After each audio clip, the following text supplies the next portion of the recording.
तो उसने कहा राजकुमारी जब तुम पोस्टर खरीद रही हो तो मेरे पास एक और शानदार पोस्टर है, ये भी ले लो तुम। राजकुमारी ने कहा दिखाओ किसका है, और उसने एक बड़ा सा पोस्टर दिखाया। उसने ये कौन है, इनको नहीं जानती तुम, आलमगीर जहांपना औरंगजेब बादशाह मुगलिया सल्तनत, दिल्ली के बादशाह औरंगजेब की फोटो है। उसने कहा अच्छा औरंगजेब ये है क्या, दे दे ये भी दे दे। उसने फोटो लिया, फोटो लेके सारे फोटो के उसको रुपए दिए, बुढ़िया को जितने फोटो थे वो बूढ़ी महिला को उसको रुपए दिए।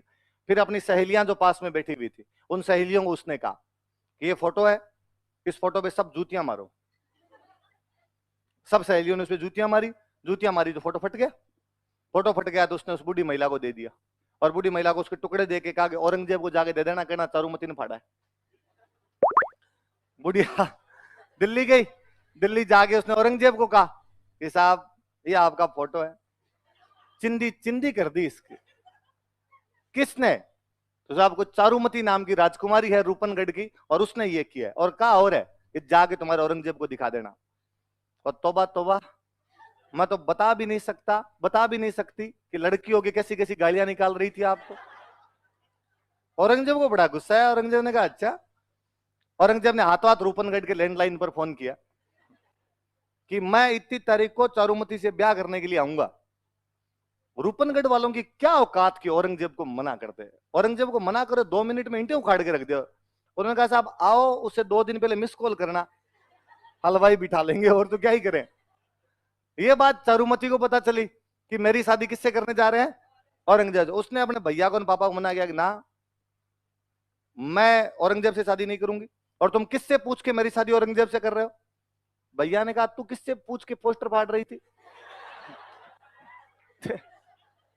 तेरे चक्कर में कांड हुआ है।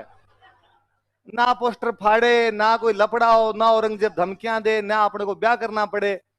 और उसने कहा कि आप कर दिया हो तो कर दिया, पर मैं ब्याह नहीं करूंगी औरंगजेब से। भैया ने समझाया कि देख तू नहीं करेगी, औरंगजेब अटैक करेगा, औरंगजेब अटैक करेगा तो जनता की लड़कियां उठा के ले जाएगा।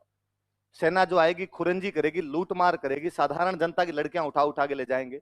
राजा का पहला कर्तव्य जनता बचानी होती है, और यदि जनता की लड़कियों को नहीं बचा पाएंगे तो फिर मतलब ही क्या है। इन सब को बचाने के लिए जरूरी है कि एक तेरा ब्याह उसके साथ कर दिया जाए। उसने कहा यदि तुम मेरी रक्षा नहीं कर सकते ना तो मैं खुद कर लूंगी।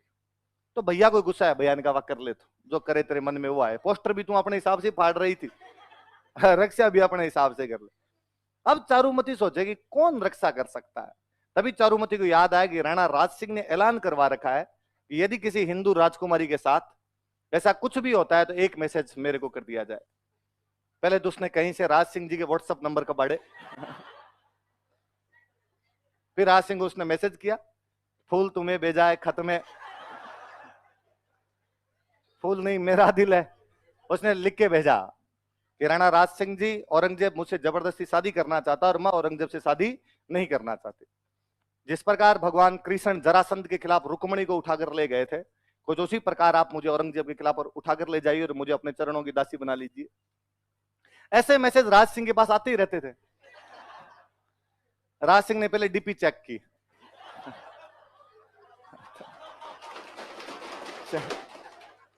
लगा कि ठीक। राज सिंह ने वापस भेजा थम्स अप।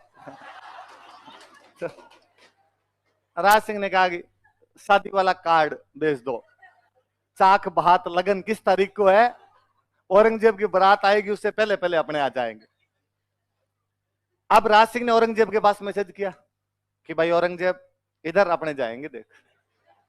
उससे थोड़े दिन पहले मैंने एक जगह बताई, जीलवाड़ा, जीलवाड़ा, उस जीलवाड़ा के पास में एक जगह पड़ती है रूपनगर। कौन सी जगह है, वहां की राजकुमारी थी चंचल कुमारी। उस चंचल कुमारी से भी औरंगजेब ब्याह करना चाहता था, राज सिंह पहले जाके करके आ गया। तो औरंगजेब बिफर गया।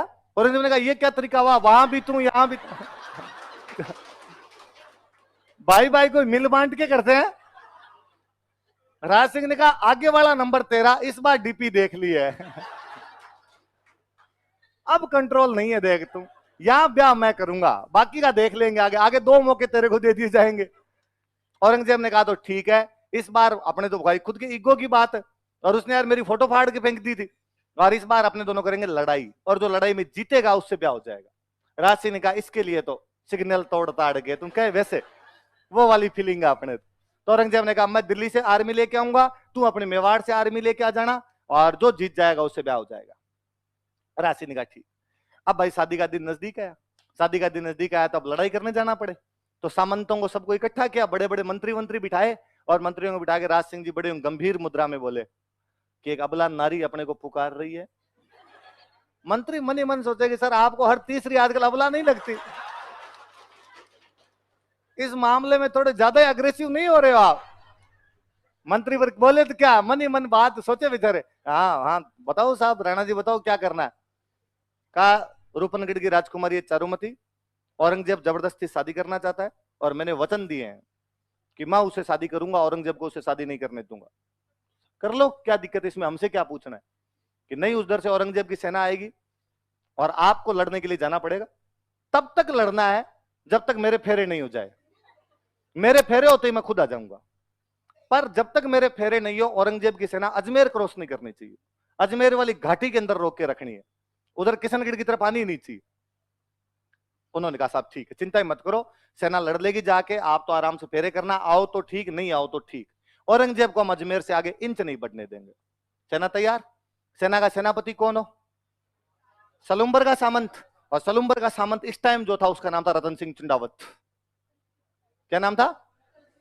खानवा के युद्ध में भी यहाँ के बंदे का नाम रतन सिंह था, अब कोई दूसरा रतन सिंह रहा होगा, 3-4 पीढ़ी बाद में नाम वापस आ जाया करते थे। रतन सिंह चुंडावत नाम का कोई लड़का था, वो सलुम्बर का सामंत बना हुआ। उसके पास मैसेज किया गया कि साहब आपको कल सुबह सलुम्बर की सेना लेके अजमेर जाना है, क्योंकि हरावल में तो कौन रहे, सलुम्बर रहे, तो आपको सलुम्बर की सेना लेके जाना है, तब तक अजमेर में घाटी के अंदर औरंगजेब को रोक के रखना जब तक कि राज सिंह जी रूपनगढ़ के अंदर अपनी शादी ना कर ले। जिस दिन रतन सिंह के पास ये मैसेज शाम को पहुंचा था कि कल आपको जाना है, उस दिन में खुद रतन सिंह का ब्याह हुआ था। इस रतन सिंह की शादी खुद की उस दिन हुई थी। ऐसे मैसेज आज दिन तक 2 ही लोगों के पास गए हैं, या तो रतन सिंह के पास या सुनील शेट्टी के पास। बॉर्डर मूवी में सुनील शेट्टी के पास गया था। आप में से ऐसा कौन है इसने बॉर्डर मूवी नहीं देखी? ऐसे कौन कौन लोग हैं जिन्होंने बॉर्डर मूवी नहीं देख रखी? भगवान, आपको तो जीने के अधिकार ही, मेरा बस तो करे तो मैं श्राप दे दूं। आप आज ही घर पे जाके कौन सी मूवी देखोगे? जिन्होंने देख रखी हो उसका रिवीजन करो। अरे बॉर्डर कल्ट मूवी है भाई इंडियन सिनेमा की, वो नहीं देखी तो क्या देखी? पहले हमारे छोटे शहरों में तो वैसे लगा करती थी, दर्शकों की मांग पर एक बार फिर से 3 दिन के लिए बॉर्डर दिखाई जाएगी ना। वो साइकिल वाला घूमता था संदेश से आते हुए गाता हुआ, जो बॉर्डर मूवी वो है भाई, बॉर्डर देखनी है। तो या सुनील शेट्टी के पास मैसेज आया था या रतन सिंह के पास मैसेज। रतन सिंह ने जैसे मैसेज पढ़ा कि कल सुबह आपको युद्ध करने के लिए अजमेर जाना है, रतन सिंह ने कहा आपने तो आज जाए कल। राणा जी की डेली ब्याह होते हैं, मेरा तो एक बार हुआ है। जब उसकी रानी जो थी, जो रतन सिंह था उसकी रानी थी, बूंदी की हाड़ी रानी थी, सहल कंवर। क्या नाम था? बूंदी की थी। कहां की थी? और बूंदी में मैंने बताया था हाड़ा होते थे, तो हाड़ी रानियां हुआ करती थी। उसको बेचारी को पता चला, उस सहल कंवर को पता चला भाई मेरे पति जो सेनापति है उनके पास ये मैसेज आया है कि लड़ने के लिए अजमेर जाओ और मेरे पति मना कर रहे हैं। तो उसने समझाया रतन सिंह कि आपको ऐसे नहीं करना चाहिए, आप मेवाड़ के सेनापति हो और आप सलुम्बर के सामंत, और सलुम्बर वालों को ये ड्यूटी इसलिए मिली, ये राइट, ड्यूटी भी क्या कहा जाए, राइट, सबसे आगे लड़ने का, सेनापति बनने का, इसलिए मिला क्योंकि आपके फोर फादर चुंडा ने कभी प्रतिज्ञा की थी कि वो राजा नहीं बनेगा बल्कि अपने सौतेले भाई को राजा बनेगा, और वो हमेशा मेवाड़ की सेना का क्या रहेगा, सेना। पीढ़ियों से ये परंपरा को आपके बढ़ के निभाते आए हैं, आप इस प्रकार मना नहीं कर सकते, आपको लड़ने के लिए जाना चाहिए। राणा जी ने जब संदेश भेजा है, आप राणा जी के संदेश को मना कैसे कर सकते हो? उसने कहा तू नहीं समझती, राणा जी के डेली ब्याह आते हैं, राणा जी अपने ब्याह के चक्कर में लोगों की सुहागरात कैसे खराब कर सकते हैं? राणा जी को भी तो कुछ सोचना चाहिए, मेरा आज ब्याह हुआ है। पर उस बेचारे ने खूब समझाया उनको और उसको कहा कि भाई यदि तुम नहीं जाओगे तो तुमसे सेनापति का अधिकार छीन लिया जाएगा, तुम्हारी जो आने वाली पीढ़ियां होगी वो इस बात पर थू थू करेगी कि हमारा एक दादा परदादा इतना निबड़ा निकल गया था कि युद्ध लड़ने के लिए नहीं गया लुगाई के चक्कर में, इस चक्कर में हमसे जो सेनापति का अधिकार था वो छीन लिया। उसने मोटिवेट किया तो रतन सिंह ने कहा भाई ठीक, मैं चला जाऊं। दूसरे दिन सुबह सुबह घोड़े वोड़े तैयार किए, सेना वेना तैयार की, घोड़े लेके रतन सिंह जी जा रहे, बैकग्राउंड में वापस म्यूजिक चले, जाते हुए लम्हों जरा ठहरो।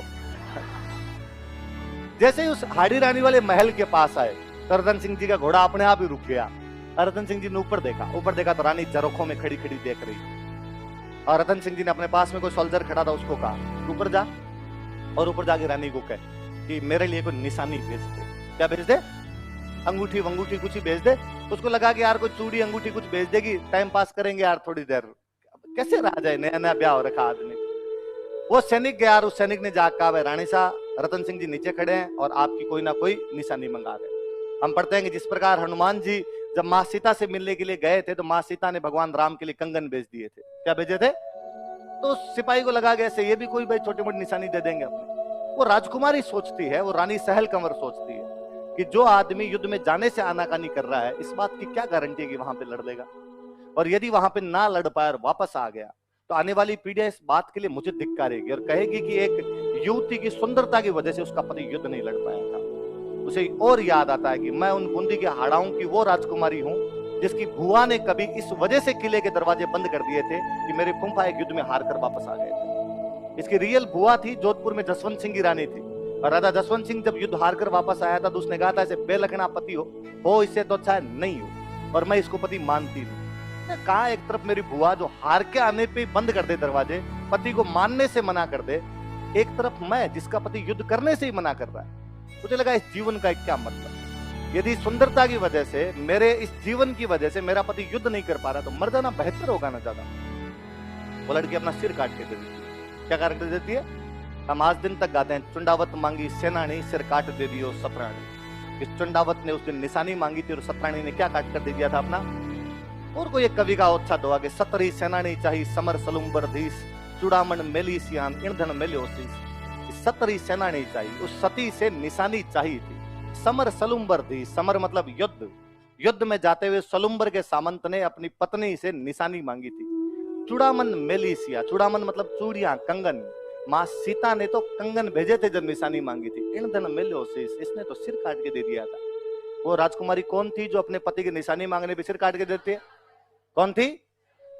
सहल कंवर थी। अब जब वो सिर नीचे ले जाके वो सिपाही जैसे गया, रतन सिंह ने देखा तब तो रतन सिंह की बुद्धि आ गई कि यार गलती कर दिया। पर कहते हैं वो उसकी मुंडी मुंडी इतना इतना सिर कटा हुआ था। रतन सिंह उसके जो राजकुमारी के बाल थे उन बालों को अपने यहाँ पे बांध लेता है। उस अजमेर वाली घाटी में क्या भयंकर लड़ता है वो। औरंगजेब की सेना को कदम आगे नहीं बढ़ाने दिया था।